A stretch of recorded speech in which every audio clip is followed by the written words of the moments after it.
Welcome to my YouTube channel Diptiman Shikshan learn and grow. आज है 7 अक्टूबर 2021 और आज हम फिर से वापस आए हैं जनरल नॉलेज के कुछ नए क्वेश्चंस के साथ। अगर आप एसएससी जीडी और रेलवे की तैयारी करते हैं तो आपके लिए ये क्वेश्चंस बहुत ज़्यादा इंपॉर्टेंट होने वाले हैं। चलिए क्वेश्चंस पे आते हैं।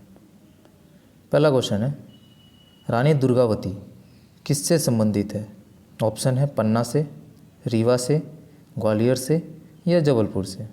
इसका सही आंसर होगा डी, जबलपुर से। और रानी दुर्गावती कालिंजर के राजा कीरत सिंह की पुत्री भी थी और गोंड राजा दलपत शाह की पत्नी भी थी। और इनका नाम दुर्गावती क्यों पड़ा? इनका जन्म दुर्गा अष्टमी के दिन हुआ था, इसी कारण इनका नाम दुर्गावती पड़ गया। आते हैं नेक्स्ट क्वेश्चन की तरफ। अगला क्वेश्चन है, भारतीय वन्य जीवन संस्थान यानी wild life institute of India कहाँ स्थित है? ऑप्शन है शिमला, भोपाल, देहरादून या नई दिल्ली। इसका सही आंसर होगा C, Dehradun. Wild life institute of India Dehradun में स्थित है। इसी के साथ शिमला में केंद्रीय आलू अनुसंधान केंद्र है और नई दिल्ली में राष्ट्रीय कृषि अनुसंधान केंद्र है। आते हैं नेक्स्ट क्वेश्चन की तरफ। अगला क्वेश्चन है, पैक्स इंडिका नामक पुस्तक किसने लिखी थी? ऑप्शन है सलमान रशीद, टी.एस. सुधीर, चेतन भगत या शशि थरूर। इसका सही आंसर होगा D, Shashi Tharoor. PACS indica Shashi Tharoor के द्वारा लिखी गई थी। और satanic versus fury Salman Rushdie के द्वारा लिखी गई थी। और 3 मिस्टेक ऑफ माई लाइफ ये चेतन भगत ने लिखा था। 3 मिस्टेक्स ऑफ माई लाइफ। आते हैं नेक्स्ट क्वेश्चन की तरफ। अगला क्वेश्चन है, रेडॉन क्या है? ऑप्शन है धातु, अक्रिय गैस, एक प्रकार का खनिज या इनमें से कोई नहीं। इसका सही आंसर होगा बी, अक्रिय गैस। रेडॉन एक अक्रिय गैस है। और साथ ही कौन कौन से अक्रिय गैस और हैं? Helium, neon, argon, krypton, xenon और रेनॉन, ये सभी भी अक्रिय गैस में आते हैं। और भूकंप के समय रेडॉन गैस निकलती है जिसे प्राइमरी गोल्ड भी कहा जाता है। आते हैं नेक्स्ट क्वेश्चन की तरफ। अगला क्वेश्चन है, भारतीय संविधान में अल्पसंख्यकों को मान्यता किस आधार पर दी जाती है? ऑप्शन है धर्म, जाति, रंग या कुल जनसंख्या के साथ उस वर्ग की जनसंख्या का अनुपात।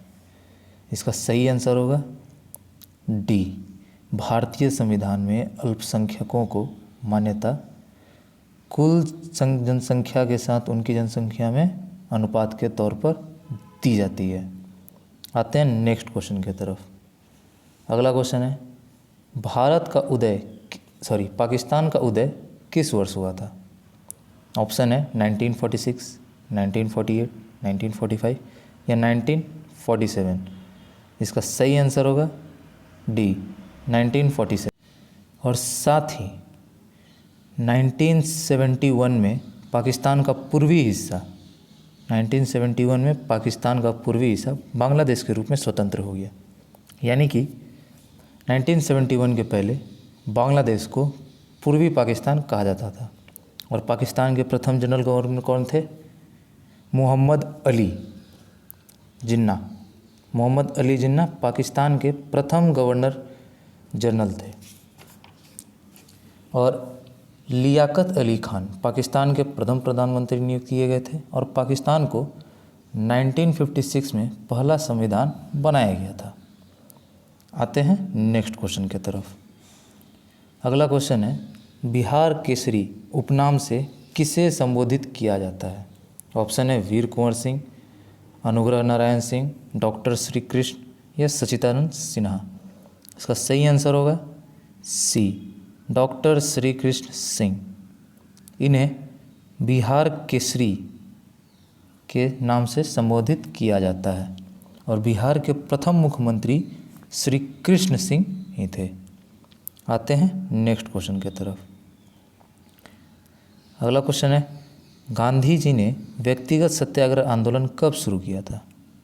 ऑप्शन है 1940, 1942, 1945 या 1946। इसका सही आंसर होगा ए 1940। आते हैं नेक्स्ट क्वेश्चन की तरफ। अगला क्वेश्चन है, असहयोग आंदोलन शुरू करने के समय भारत का वायसराय कौन था?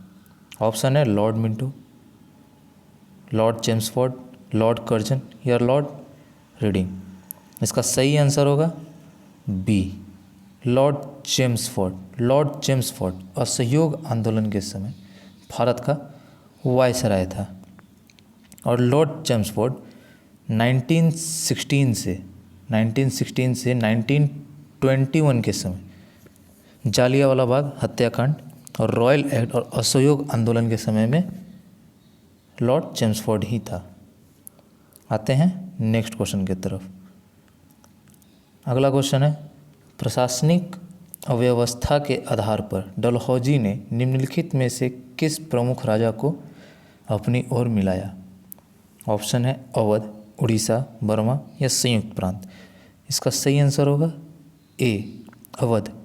प्रशासनिक अव्यवस्था के आधार पर अवध राज को डलहौजी ने अपने साम्राज्य में मिला लिया था।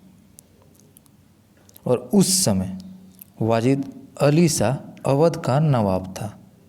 कौन था? अली शाह। वाजिद अली शाह अवध का नवाब था। आते हैं नेक्स्ट क्वेश्चन की तरफ। IMF की स्थापना कब हुई थी? ऑप्शन है 1942, 1943, 1944 या 1945।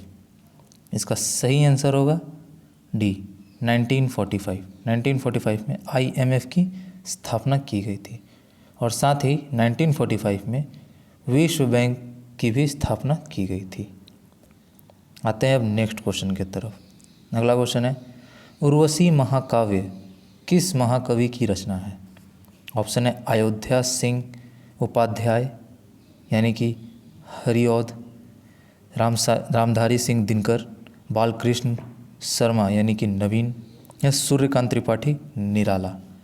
इसका सही आंसर होगा बी रामधारी सिंह दिनकर।